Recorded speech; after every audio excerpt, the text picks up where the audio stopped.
Hana Power. And today we have Sean Skinner with us. Thank you for having me. Yeah. Thanks for being on, Sean. This is exciting. Yeah, I'm excited to be here. Yeah. Here, wherever I am. We we are here, whether they know it or not. Virtual here. Yeah. No matter where you are, that's where you are. Yeah. Exactly. Yeah. And we're here together. Absolutely. Sean, we have a lot of questions for you today, and I'm really excited to get to know you a bit better and learn more about you. But first, I want to get to know you on a really just sort of a different tangent level here. So I'd like to know, is there a special, fun, interesting talent or skill or something about you, or that you have, that others may or may not be aware of already? Honestly, I think most people are probably pretty aware that I'm a wealth of useless knowledge. I've retained all of the pop culture from my childhood, teens, 20s, 30s, part of my 40s. I've retained it, and I can blurt it out at pretty much any time. My friends have told me I'm the doppelganger guy, which means if we're out doing that thing that Minnesotans do where it's people watching, Yep. Oh my gosh, that guy looks just like Nicolas Cage, or oh my gosh, is that Lindsay Lohan? And then my friends will see him and they're like, that guy looks just like Nicolas Cage. It's completely useless, but I do find that my friends do pick me first when it's time for trivia nights or any game that has pop culture references to it. I'm the guy. That's fantastic. And it's probably the main reason why I am where I am right now. I like working that. in television, working in film, all of that stuff. It just, all of that media, all of that entertainment just kind of absorbed. Mm-hmm. Yeah, well, tell us about that. How did you get started with film and eventually TV, I suppose? Well, it's probably a little bit of the other way around. Originally, I went to school for TV radio. I went to Brown Institute when it was still around. Yes, okay. Started my career in not television, in radio. And you move out to Colorado and you're in a cow town, literally a cow town, doing country music radio, 7 days a week. It was great. Wow. And for reasons that pulled me back, like it does to a lot of people, Minnesota called me back and I came back here and did some radio here. And then I started kind of growing a family, and you realize radio doesn't really pay well, which I found out. And so I kind of started transitioning more towards television, and I found some jobs at a local cable station and kind of built up my skill set. And eventually I was hired full-time at WCCO Television as a photojournalist and editor. Wow. And I have been there for 21 years. Wow. Yeah, it's been a nice long career. And about halfway through that, now looking back, about 2008, 2009, I started kind of getting the bug to just get creative beyond the daily news version of what I was doing for work. Mm-hmm. There was a contest, I remember it well. It was run by Grain Belt, by Shell's Brewery. And it was make your own Grain Belt beer commercial. Nice. And the winner gets a year's supply of Grain Belt beer. Oh, there you go. So I made one the first year, and I loved it. I had a blast. I finished fourth place, and it was just like I was hooked, right? Yeah. And I just love the process of the storyboard and putting the script together and then just going out and producing it. The next year I did 5 films for the one contest. Oh, wow. And was just like, let's do this. And I made, I did a 4-part series that was very similar to the, what was the Foster's Australian for beer. Mm-hmm. So I did one that was Grain Belt Minnesotan for beer. It was, nice. And they were just these little vignettes. And that's where I got the bug. And from there it led to 48-hour Film Fest and then Z-Fest. And then I'd have friends that would approach me or colleagues that would approach me with scripts and say, let's make this. And then we would fundraise, and we would, you just kind of, you learn every time you do one of these projects, and it just kind of keeps growing and growing and growing. Mm-hmm. And I found that I didn't get bored. I didn't not love it. I didn't not love the process. Mm-hmm. So I was really enjoying it every time. So I just kept doing it more and more. And now, what is it, 2021? We're up to about 30 short films under our belt, 2 documentaries, working on 2 more. Wow. You know, always looking at collaborating with somebody else to create and, you know, produce something, and always open to working with new people. Nice. Wow. So that, I broke it down a little bit for you, but yeah. I love that. Yeah. Yeah. So you mentioned, okay, so you started out, you know, really doing commercials, expanding into some short films and like the competition films, doing documentaries. What about feature films? Yeah, so I've got a couple features that I've been working on getting funding for. I am really, I mean, that's the thing, right? Like, if you're doing this and you do it long enough, it's like feature's the most obvious thing. Some people jump right to that feature, right? They go right out of whatever college they have or whatever schooling they have or whatever experience they have, and they go, I'm doing a feature. And you know what? Sometimes it's all about meeting the right person, right, getting the right funding, getting the right producer to back you. You know, I'm taking my time because I want to do it right. And that also could mean he hasn't found funding yet. But it's one of those things where, you know, I've got a family, I've got a full-time job, and then, you know, how do I take that and fit a feature into that as well? And yeah, I know it's going to be 5, 6, 8 weeks, could be 3 months, could be, you know, how long is it going to really take? That's the goal. For me, is to get this first feature out of the way and do it the right way, so that I'll have an opportunity to do more down the line. I don't want to take the first one and do it half-assed. Yeah.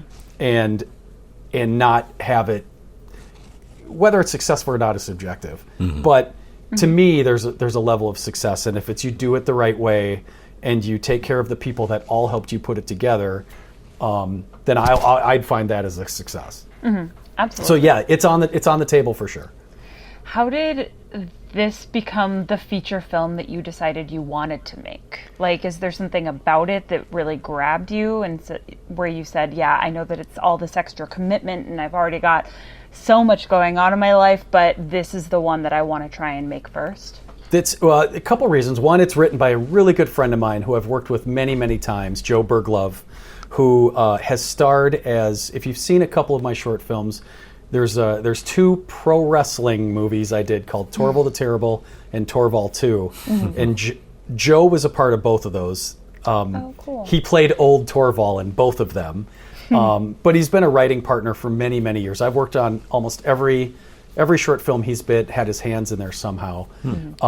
He wrote this script called A Night with Romaine that he's had. It was in the Austin script writing contest. It did really well there. It's gotten some eyes and looks. We were actually able to pitch this film to Nick Swartzen and to Louis Anderson. Wow. So we've got some eyes on it, and it is a very funny retelling of an actual event that happened to Joe in the early 80s. Basically, it's mistaken identity. It's a hero's journey, all based on mistaken identity. So to me, it's a lot of fun. And the way we want to do it is we want to do it full on Minnesota. Minnesota actors, Minnesota crew, Minnesota locations. And that's, when I talk about doing this the right way, that's, to me, the right way. That's what this story deserves. And I think it's really funny, and it's kind of sweet. And it's, you know, it's a challenge, right? Trying to do a period piece without having, you know, all of your funding yet, you know, and finding the right pieces to put into place. You know, I've talked to Eric Stolhansky about it. We've talked to a couple other people who have shown a lot of interest in it, and so we're really we're excited about it. I've got I have a good feeling about it, and it's a good story. It's written so well that, you know, whether or not it makes any money, I don't care. Yeah. This is the one I want to do first for the first feature. And, you know, we've been talking about it for a couple of years, but that's also because real life gets in the way. Yeah. So that's the main reason. A good friend of mine wrote it, and it's a good story. Right. Those are great reasons. Yeah. That's exciting. And sometimes that's what inspires a lot of filmmakers is, you know, that story's good, but it's the person who brought you the story. You know, you want to do it justice for them. Yeah. And to me, that's what this is with this one. Yeah. And I mean, you obviously worked with him before, so you already know you want to work. You're okay working with them. That's kind of a big key. Like if you're attached to someone for really forever with the film, that's just how it goes. Sometimes you have to kind of vet the person that you're working with. It's just how it goes. But also doing what you want to do and how you want to do it. Mm-hmm. That can be a pivot, regardless of financing. Right. But when you find the right investors, then you're good. You can make it happen. So as long as they let me do it the way I want to do it. Right. Final cut all the way. So right. And so I guess like when it comes to making films like that for yourself, like are there people that inspire you in the way of film? Like who inspires you when making a film? Like is there certain filmmakers or actors or even locally or bigger Hollywood types that you gravitate to? I've always gravitated towards you can almost call it some of the big three, but it's like Scorsese and it's Kubrick and it's Tarantino. Like I've always tried to have a little bit of their flair in, if it's even just like a couple of shots in the film that I like really want to mimic. There's a lot of that.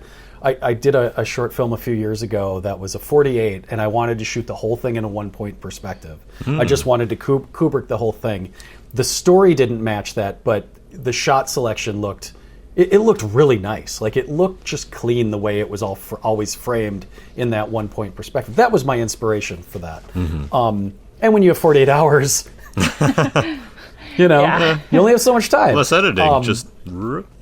Yeah, right, exactly. We've done a couple of one takes where, you think about, how Wes Anderson or Tarantino has done that in the past, and you try to do that with the budgets and the talent that you're working with. Honestly, locally, there's a couple of filmmakers that I really enjoy their process. I really enjoy what they put out.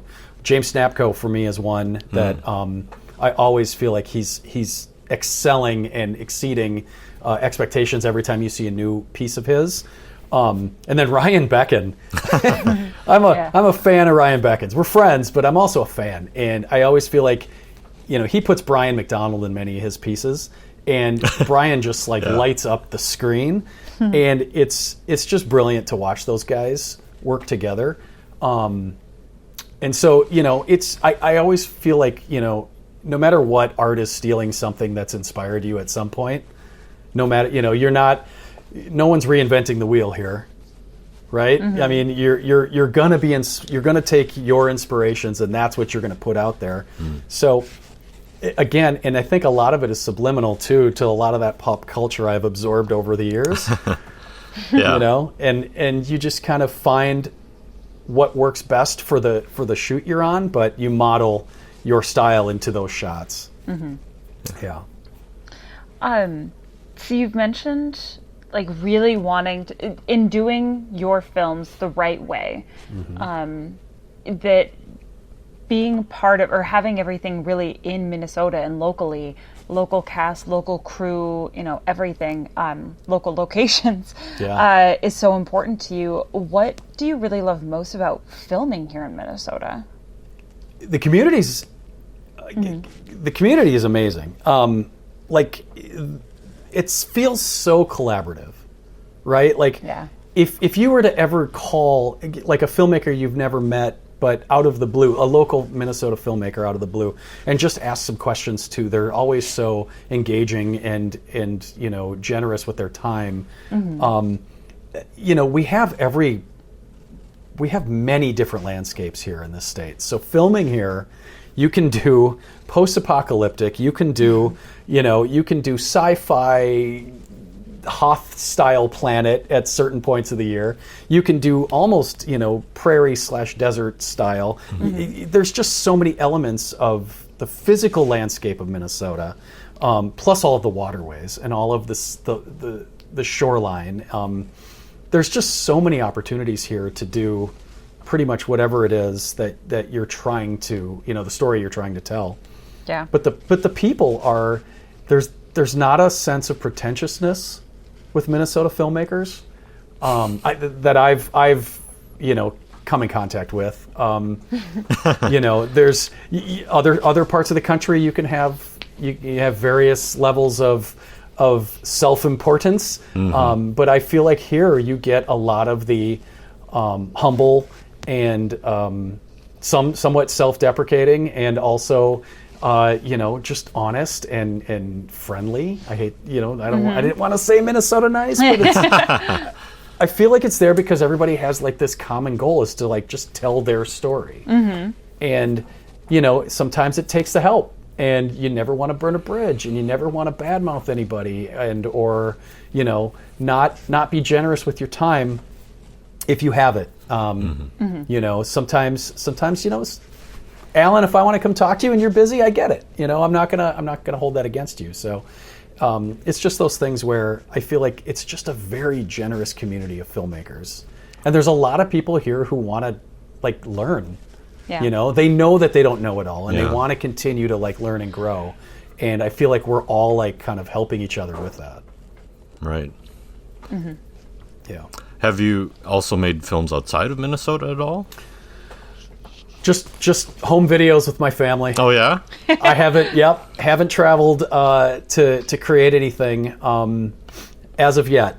But who knows where the future leads. Yeah. Would you consider it? Oh, of course. Yeah. Absolutely. And if I got somebody who said, "Hey, we've got something in Nebraska we want you to help us put together," tell me how long, and I'll see if my wife says okay. Yep. Absolutely. Yeah. So when it comes to the filmmaking process, what would you say has been the biggest challenge you've faced before? Well, for me, it's writing. It's getting the words on paper and getting it out coherently. I always feel like I need a writing partner because I just throw things off the wall and really just love seeing where that goes. Right, like just the any idea that you have, okay, what if we did this? All right, tell me why that wouldn't work. All right. Now, what if we went the opposite direction? You're just having that conversation instead of just sitting down and hammering it out. I do really, really well when it's like 2, 3, 4 of us in a room just throwing ideas at each other. But for me, it's getting in front of the keyboard and just starting. Yeah. Getting those first words on paper.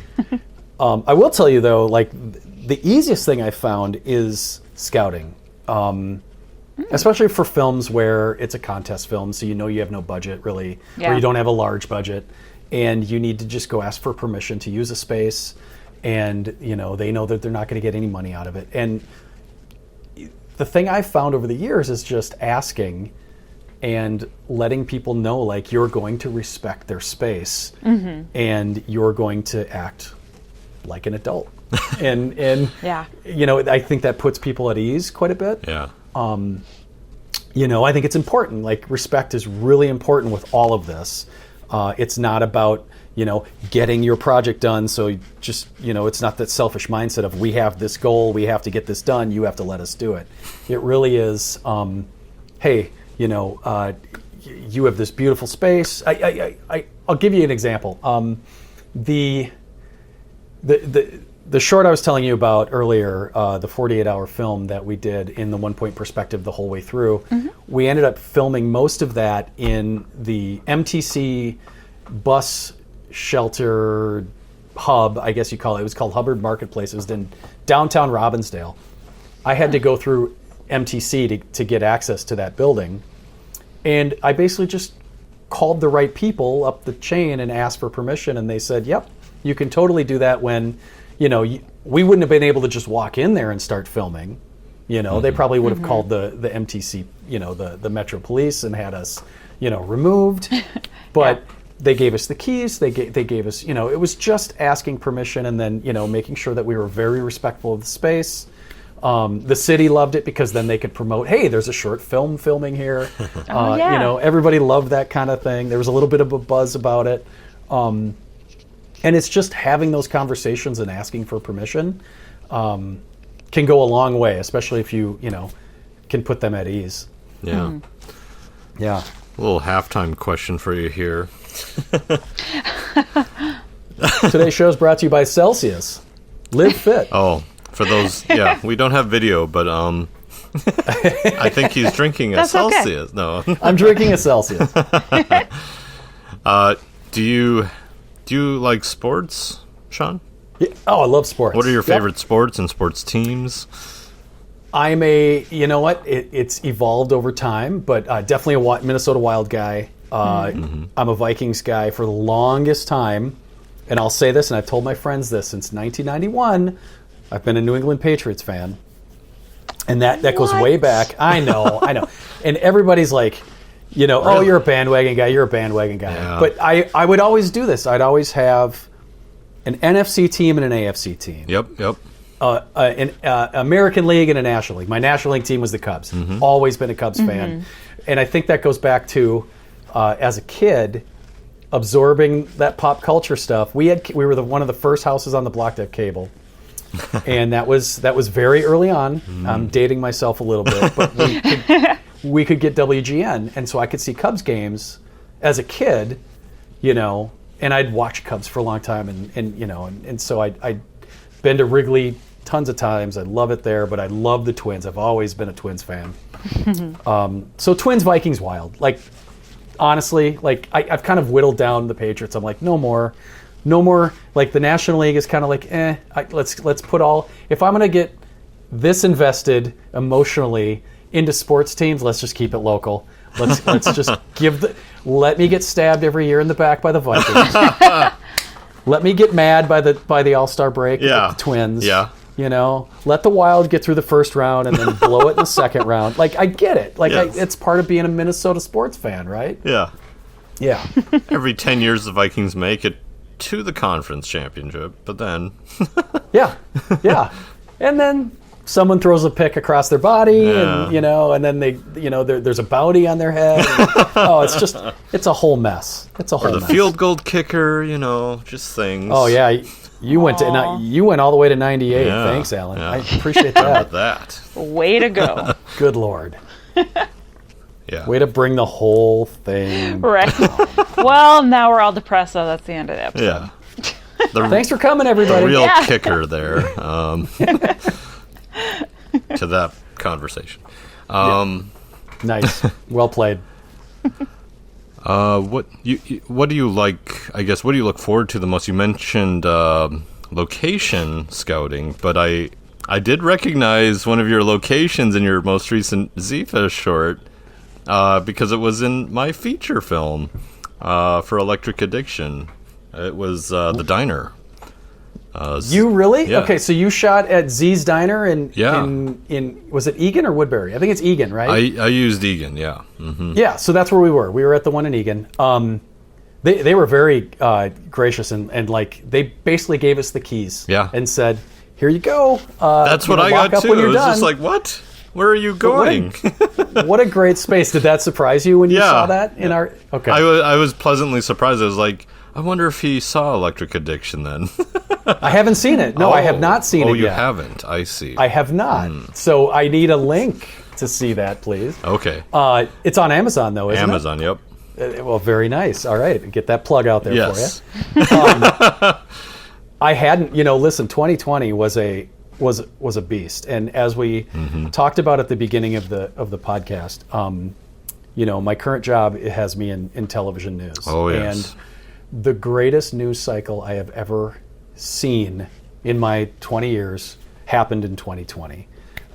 Starting with those Australian fires, and then Kobe passing away, and then COVID hitting, and that completely shutting down the country. And then all of a sudden you have George Floyd happen, and you have a political cycle. So it was just this roller coaster of a news year. Some amazing events, just amazing events that kept my focus. So filmmaking was kind of on the back burner in 2020. Yeah. And so I didn't watch a lot. I didn't consume. I didn't even think to pre-plan or like collaborate. It was one of those things where you just take a step back and you try to just absorb what's actually happening. And of course, so many places are closed, mask mandates and things like that. So that really made it a challenge. So when we decided to do Z-Fest, it was with a week left before hand-in. So that put us all the way into 2021. We really did not do what we normally do. Sure. And I felt that. I love the film. I think the performances were really, really good. We decided to go with a husband and wife acting team in that piece because we knew putting too many people on set who needed to be masked and quarantined and things like that. Safety first was our number one. So we kept our crew really small. I didn't bring in an audio person. I did audio. I've done that before. Wow. Mistake number one. Yes. Now, Z's Diner was great. Like I said, they were super accommodating to us. They gave us the keys. Our actors, we kept spread out, except for the two who were married and lived in the same house. They could actually sit across from each other unmasked. That's how we did that. And we didn't want our piece to have that hindrance of 2020 hanging over it. We wanted it to live on beyond that and not have any hint to masks or COVID or anything. We just wanted to be beyond it. Yeah. And I think we just wanted to get out of the house and create something. Yeah. So this is the first year we didn't place at Z-Fest. In the 24 pieces I've done for Z-Fest, this is the first time we didn't have something place. And that's not me whining or complaining or anything about that, because that's all subjective, right? Having a judged event is going to be subjective. But what it was me just making it for the sake of making it, and getting a team together to just kind of like get out of the house and kind of start this process and get back together with a crew and just make something that we thought, the script was pretty good, and Bick and Cynthia were great. It was funny. I love. Yeah. And we didn't submit it as a comedy. We when we wrote it, and when they they rehearsed it, it was straight, deadpan. Like it was meant to be a drama. And we at the first performance at Z-Fest, the crowd was like roaring, and Justin Caesar and myself looked at each other and were like, okay. All right. Didn't see that coming.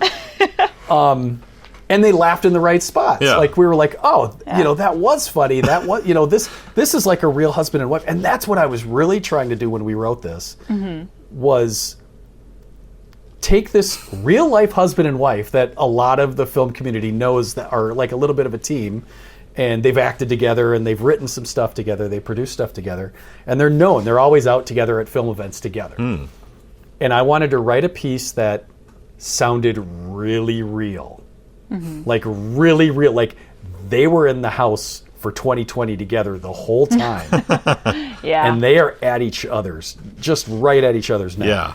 And I feel like we pulled that off, but it was so real that it was funny to be the fly on the wall. And that's what it was. And then the twist at the end was that obviously they're criminals, and they were circling back to one of your first questions. They were inspired by Honey Bunny from the opening scene of Pulp Fiction, right? When they robbed the diner. That was the initial inspiration for the whole thing. And originally they were going to get up on the table and yell that at the end. Yeah. But there's nobody in the diner because it's COVID, right? Right. So it would have just fallen on no ears, really, except for the waitress. So, so we took it and like we were very gracious that they allowed us to film there. It was one of those where we kind of, when your parents used to say, just get out of the house and go do something. Yep. Like I felt that's what this film was for us. Your kids are like, get out of the house and go do something, yes, Dad. Dad, please go make something. Just please make something. And so that was kind of the whole catalyst for the whole thing. But we were very thankful that Z's let us film there.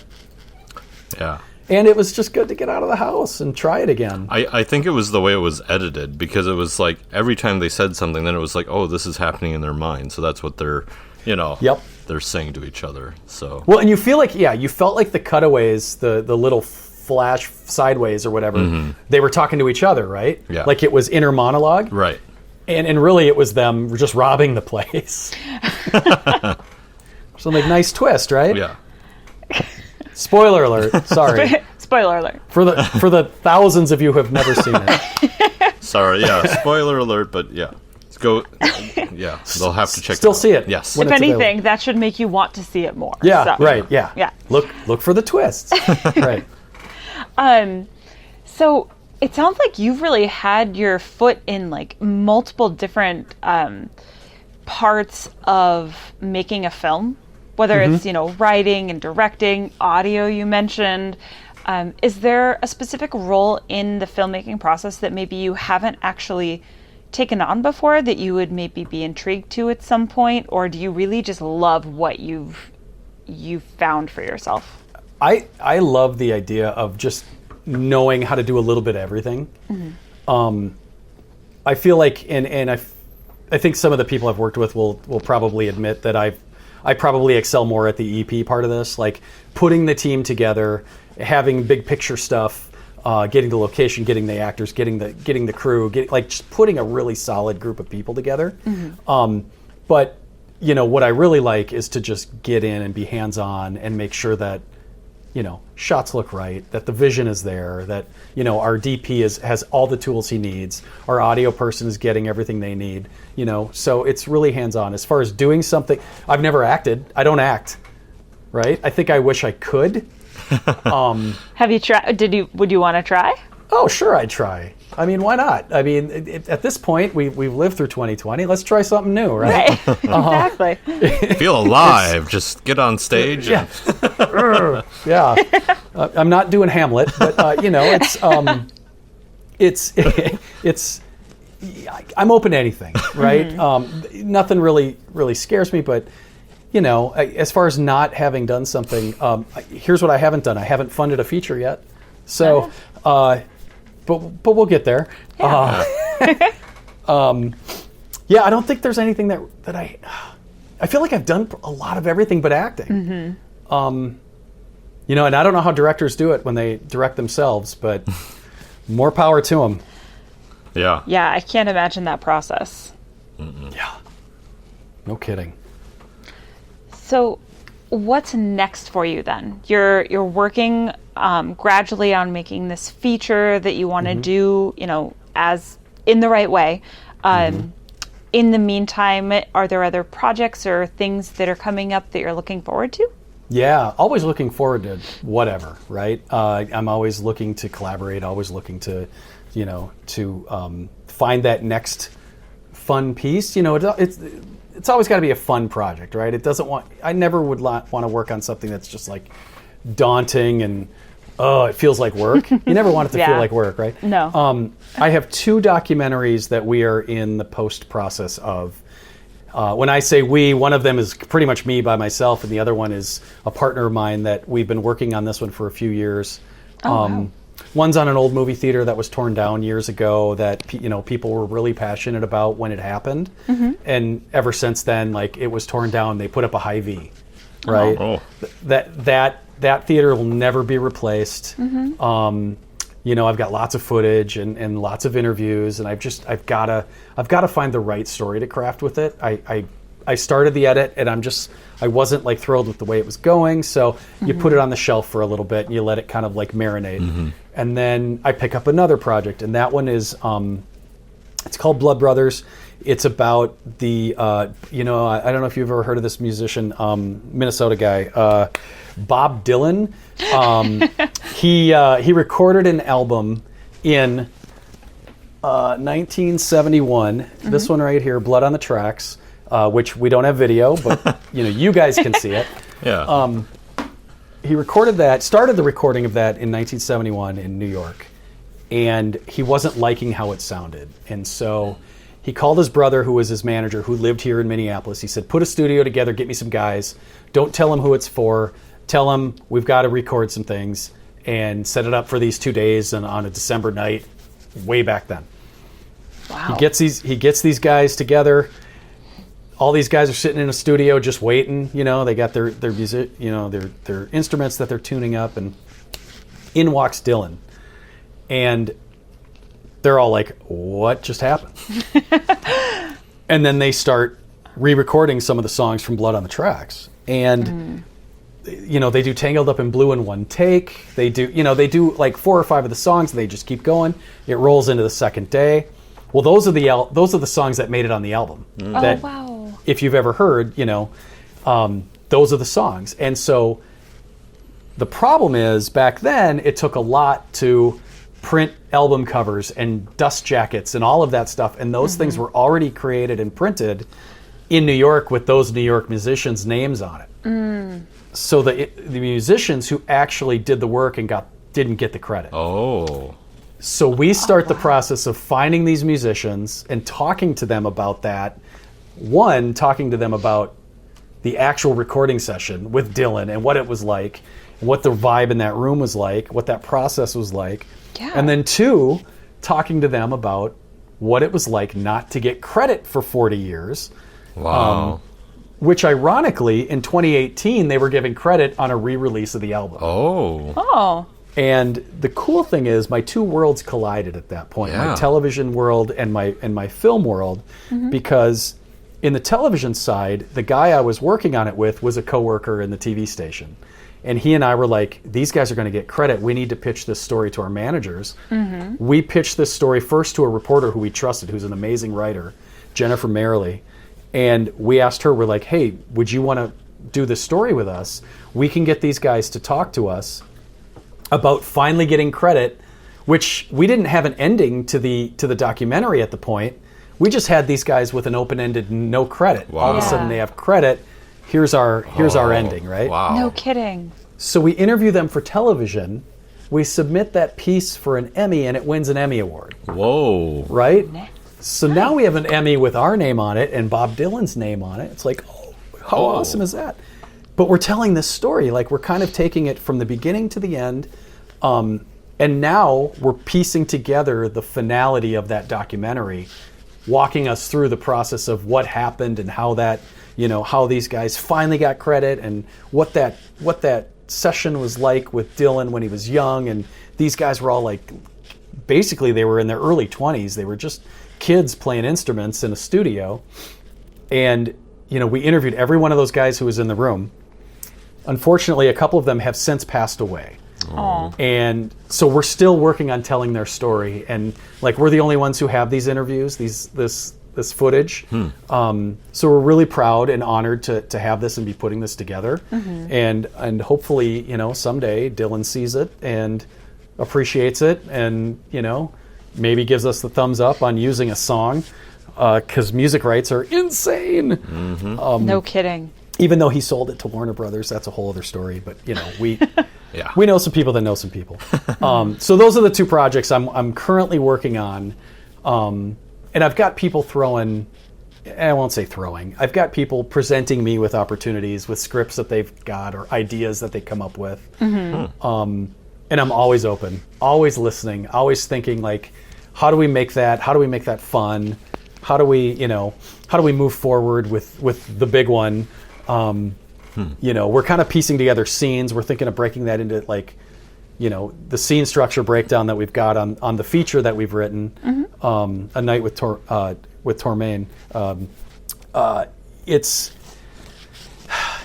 I love just having all those irons in the fire, right? Yeah. Like just having these.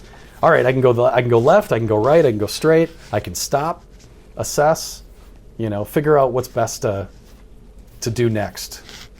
Absolutely. Yeah. Yeah. And you mentioned before we kind of started recording that you have many different names that you work under. What Yeah. what are they, and how can people find that? And what are Mostly it's all social media. We've got basically the big umbrella is Red 23 Films, right? Okay. Which started as that's how I did the contests and the grain belt kind of started Red 23 Films. And then, Z-Fest and 48 Hour and other film entities. But I wanted something, because those tended to be these short films that are contest-based, so they're kind of time-based. Many of them were comedies. Others were, maybe a drama, but it felt like a comedy. And so, like, I branched off and I thought, I'd like to do one just for documentaries, and that's where I created Skyway Pictures. Okay. And I wanted that downtown urban feel to it. So that's kind of what I've got for that. And then, ironically, we created a film for Z-Fest last year, kind of before COVID. It was called Sugar Blasters. And I made that one with Jeremy Nordine, who's written and won for Z-Fest many, many times. And then Justin Caesar, who's an actor, who's also a comedian, who's a really good writer. And we kind of put our heads together and created this short called Sugar Blasters. And in the making of that, it was, real quick, the plot on that was 1981, what's it like on a film set for a kid's cereal commercial, right? That was the whole plot of that. And the name of the company for the cereal commercial was Atomic Mills. So whenever Jeremy, myself, and Justin work together, that's now our brand name. We're Atomic Mills as a production company. Okay. Yeah. And so, like, it just kind of happened, right? It just because Jeremy had his own company, Nerdy Bird, and Justin had his own Circle of Willis, and I had Red 23, and I'm like, why put 3 on there when we're like a 3-headed entity? Let's just kind of mix it together. Let's grab the Atomic Mills, which is not a real cereal company. Let me just say. Well, it is now. And it is now. Yeah, we're gonna make some cereal. Who doesn't love cereal? And Jeremy, made a nice little graphic, video of like a film open, and it was really fun. So we put that on the front of the Breakfast Mug, which was the last film we did for Z-Fest, and that was an Atomic Mills production. I see. Fun. Yeah. So it's just, it just kind of, these things happen. They grow, they build, they come out of nowhere, or out of our, the ether steaming from our head, and it just kind of, they're fun to create and give yourself a reason to feel somewhat important. Well, that was sarcastic, by the way. I love the world building, though, even if it's like a joke brand or something, Yeah. I may have to come in contact with you about that maybe later down the road. So absolutely. You text me anytime you want. Okay. We'll figure out whatever it is you want to figure out. Sounds good. Love it. For sure. So, Sean, we have one last question, and this is kind of the big one. Do I need to get Kleenex? You might. It's okay. We might get emotional here, and that's all right. This is it's a safe space. So what do you want people to remember most about you, whether it's people that you've worked with, after working on a project together, or people that have experienced films that you've made? That's a really good question. That's like, what do you want your legacy to be, right? Like that's what that feels like. Yeah. I mean, it's really simple. It's just that he was a good guy. He treated people right. He did things the right way. Like, it's just that simple. I don't think at the end of the day, the style of his films or the impact, like, if people saw it and they enjoyed it, I'm happy. If they were on set and they had a good time, I'm happy. Like, I feel like I'm doing things right if people are feeling something after seeing one of these films, right? But just as importantly, if they feel something as being a part of it. So if you're honestly, like, ask anybody who's been on a set that I've ever produced or directed or anything. Like, to me, it's about having a good time, being respected, being listened to, and it's just doing things the right way. Thank you for that question. That's a really good question. Absolutely. I love that. I really enjoy, getting that introspect from people. Especially someone who's been doing this for so long like you. So you've, worked with so many people and have so many films out there for people to see. So thank you so much, Sean, for taking the time to hang out with us today. Of course. And let us just berate you with questions. Is this rapid fire? That's what that whole thing was. The whole thing was. The whole thing. You guys were very gentle, by the way. Thank you very much. Yeah, it was I appreciate great getting that. to know you. and we hope to have you back on again soon, hopefully to hear more about the documentaries in the future as they move forward. And until then, thank you everyone for listening, and we will see you next time. This is Film in Minnesota. Thank you.